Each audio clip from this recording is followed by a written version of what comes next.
महाराजांचा जन्मकाळ दुपारी 12 वाजता. जन्मस्थान कारंजा. कारंजा येथील नृसिंहस्वामींचे जन्मस्थान. काळेवाडा. पौष शुक्ल पक्ष द्वितीयाला श्री जगद्गुरु अनंत कोटी ब्रह्मांड नायक राजाधिराज श्री श्री गुरु नृसिंह सरस्वती स्वामी महाराज यांचा जन्म करंज नगरीत झाला.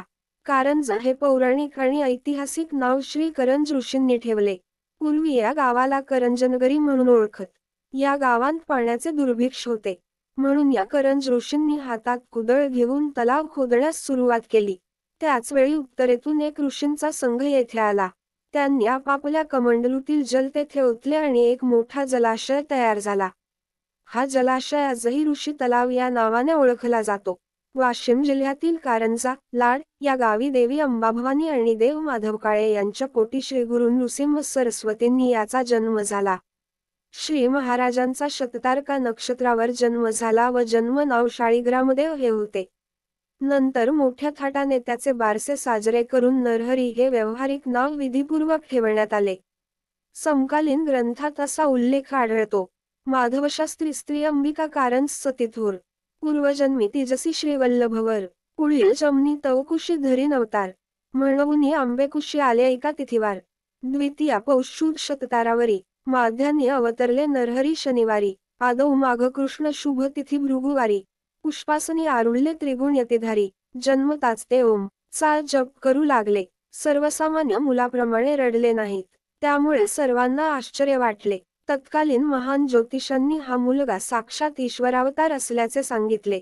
हा लौकिक मुलगा श्रीहरीप्रमाणे सर्व नरांचे पाप ताप दैन्य हरण करणारा होईल, म्हणून याचे नाव नरहरी असे ठेवावे असे त्यांनी सुचवले. याच्या स्पर्शाने आईच्या स्तनांतून अमाप दूध स्रवत असे. कौतुकात बाळ वाढू लागले. पण वय वाढत चालले तरी ओम काराखेरीज कोणताच शब्द त्याला बोलता येत नसे. हा मुलगा मुका निघणार की काय अशी शंका आली. 7 वर्षांपर्यंत बाळाने दुसरा शब्दच कधी उच्चारला नाही. त्याच्या मुंजीचा बेत ठरला. पण हा कुमार मंत्रोच्चार कसा करणार म्हणून सर्वांना काळजी होती. बाळाने नाना चमत्कार करून दाखविले. लोखंडाला हात लावताच त्याने 52 कशी सोने करून दाखविले. मुलाचे समार्थ्य प्रत्ययास येऊन तू तारक शिरोमणी कारणी पुरुष कुळदीपक तुझे सर्वस्व लादले. बोलता आम्ही नाही ऐकिले. अज्ञानमयने वेष्टिले. मुखे ऐसे म्हणू तुझ. 11.57 ते 58 अशी कबुली मातेने दिली. यथाविधी नरहरीचा व्रतबंध करण्यात आला. गायत्री मंत्राची दीक्षा घेऊन कुमार मातेजवळ भिक्षेसाठी आला. यावेळी बाळाने ऋग्वेदातील मंत्राचा स्पष्ट उच्चार केला. अग्निमेळ या मंत्राचा उच्चार ऐकताच सर्वांना नवल वाटले. यजुर्वेद सामवेद म्हणून बाळाने सगळ्या लोकांना चकित केले. हा कुमार अवतारी पुरुष असल्याची खात्री सर्वांना पटली. मातेला बाळाने एक भिक्षा मागितली. निर्धार राहिला माझी याचिता. निरोप द्यावा आम्हा त्वरिता. जावं तीर्थे आचरावया. 11.83 वेदाभ्यास करण्यासाठी सर्वत्र संचार करण्याचा बाळाचा मानस पाहून मातापित्यांस दुःख झाले.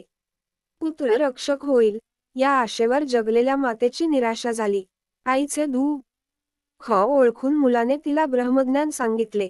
तिला आणखी 4 पुत्र होतील असे आश्वासन दिले आणि पूर्वजन्माची स्मृती करून दिली. त्याबरोबर श्रीपाद श्रीवल्लभ स्वरूपता दिससे तो बाळक. 11.93 या श्रीपादरूपी नरहरीला ओळखून मातेने बालकाचे चरण धरले. पुढील भागात लाईक करा, सबस्क्राईब करा.